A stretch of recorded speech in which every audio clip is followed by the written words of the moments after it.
Oh my god, I can't believe when Rey finally... Don't you even fucking dare!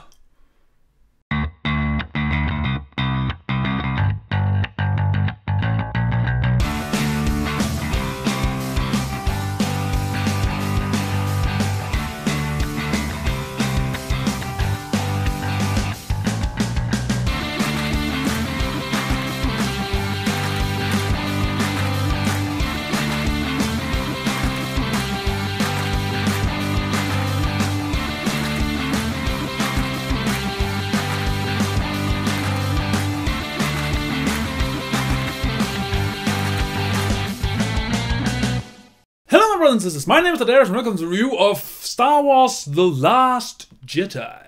So Star Wars The Last Jedi, and this is getting annoying. Yeah, this is the only cosplaying I can do. I have a Jedi bathrobe and I don't know, I like it. So Star Wars The Last Jedi is the latest movie in the main Star Wars franchise. And this is going to be a hard review to do because I can't talk about that much and you really need to dive into the movie's plots and settings before you can actually complain or praise the movie's strengths or weaknesses. And since I don't want to spoil anything, this is going to be a vague review. I might do a spoiler review later on, I don't know yet, but I will keep this vague and short so I don't spoil anything for you. So what I can say about this movie is that it does start up a bit time after the former movie ended, but not that much, I will believe. The Rebel base location was found out in the former movie by the First Order, so they know where the base is. That is established because they wanted to shoot it down with Starkiller Base. And the movie starts out with that the First Order is coming to that planet to wipe out the remaining of the Resistance. And the Resistance now need to try and flee away from the First Order and also try to reestablish a new base somewhere and start to reorganize the rebel forces and try to find out what can they do now since the most of their forces has been wiped out. So they are not in a very good place right now. On the other side of the galaxy you have Rey, who has just found Luke, and her mission and her only mission is to get Luke to join the rebels because they need him. They need this symbol, this legendary symbol of hope to keep spark this fire, rebel fire throughout the galaxy so they can fight the oppression and defeat the First Order. Now that is the premise of this movie, actually. And that is also one of my gripes, is that the plot itself is not that complicated. And I know that we don't usually get extremely complicated plots in these movies, but still I would have wanted it to be a bit more than what we actually got. Now first things first, what I really liked about this movie is the fact that it has the most Star Wars feel I have had in a Star Wars movie for a long time. I don't mean that The Force Awakens or Rogue One didn't have a Star Wars feel to them, but this feel the most Star Wars that you have felt since The Empire Strikes Back. So I want to give a huge shout out to the makers behind this movie for really taking the time to make you feel like you are watching Star Wars. You are back there in that galaxy far, far away. Another thing that I liked about this movie is they make a lot of the characters more complex than we're used to. Especially Rey, Kylo Ren and Poe become pretty fleshed out, but also conflicted in what their inner value is, because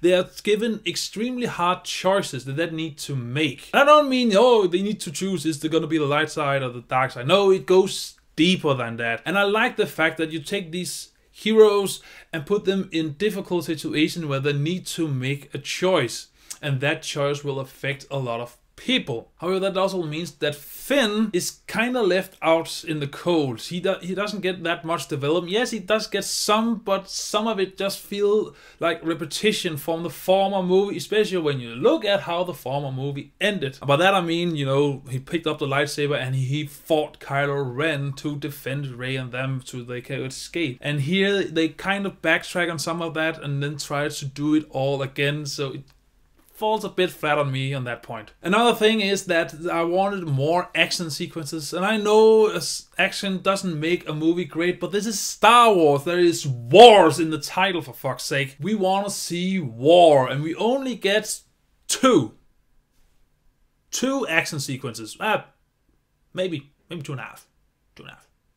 You get the opening where the rebels try to escape. You get some conflicts later on, and then you get the end scene. But the action there is bare minimum, especially in the end scene. There's almost none. And I know that some of it is used to drive the plot forward and really establish some of the characters of the core believers and who they are, and they want to teach other characters lessons. But still, Star Wars.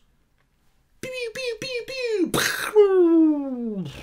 However, the humor here is dialed down a bit, I think, from the former movie. It is still here and it's still very funny, but they don't force it or overuse it. They put it in scenes and situations where it feels needed and welcomed, and don't use it in scenes where you take you out of the moment and then ruin the scene. And that is a hard balance to walk, but they managed to do it. So yeah, I know this is a short and vague review, but then again, I can't talk that much about the movie without spoiling anything. I don't want to spoil Star Wars. It's just the iron rule of the internet. Don't fucking spoil Star Wars. So what I will say is that for the movie's strength, it has the best Star Wars feel we have seen in years. It does try to make a lot of characters more complicated and conflicted. It has an interesting idea to make the rebels almost extinct and focus on their fight for now survival, and still trying to be rebels. They still want to overthrow the First Order, inspire the general public, but they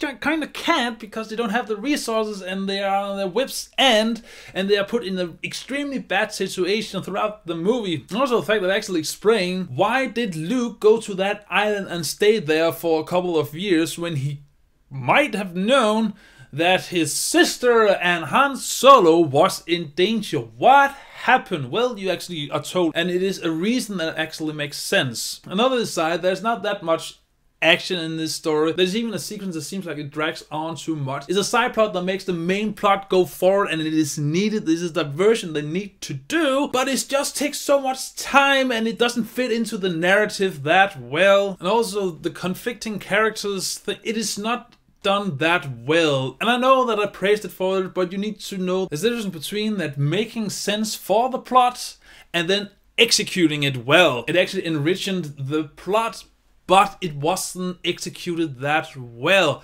A lot of the times I just thought that the scenes, and you know what they are when you see them, that they won't utilize as well as they kind of hope to be. What I think the creators wanted or hopes the scenes to be. And it's a real bummer because there's so much potential in those scenes. That was the fact that there are a few at least 2 characters. When at the end of the movie you go, well, that was a waste. Does bring it down. However, the movie does manage to, at the beginning of the 3rd act, to drop a scene where all sound is cut off.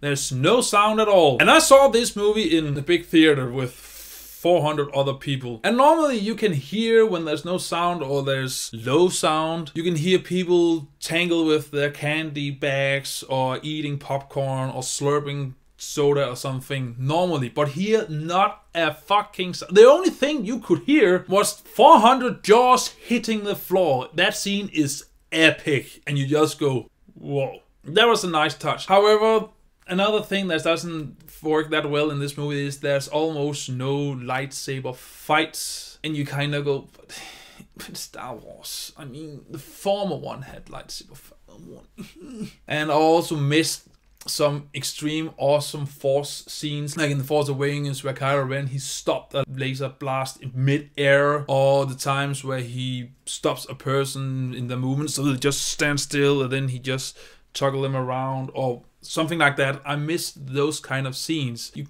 kinda have it, but not in the same way. So what I would say is that The Last Jedi is actually a great movie. It does manage to capture the Star Wars feel of the old movies. It has interesting ideas. It is not reusing plot points or something from Empire Strikes Back or the other Star Wars movie. They are doing their own thing now. However, some of the plot points do become stale, and some of them are wasted, and others is just filler, and that does bring the movie down a bit. However, it is Star Wars. You know what you're gonna get. But I kind of hope that this would be the Empire Strikes Back for this trilogy. But then again, they do focus a lot more on character development and where all these characters' ideologies and conflicts are. This is a hard movie to rate actually, because a part of me wanted to give it an epic masterpiece, but other part of me want to be more realistic and look at the movie's flaws, even though that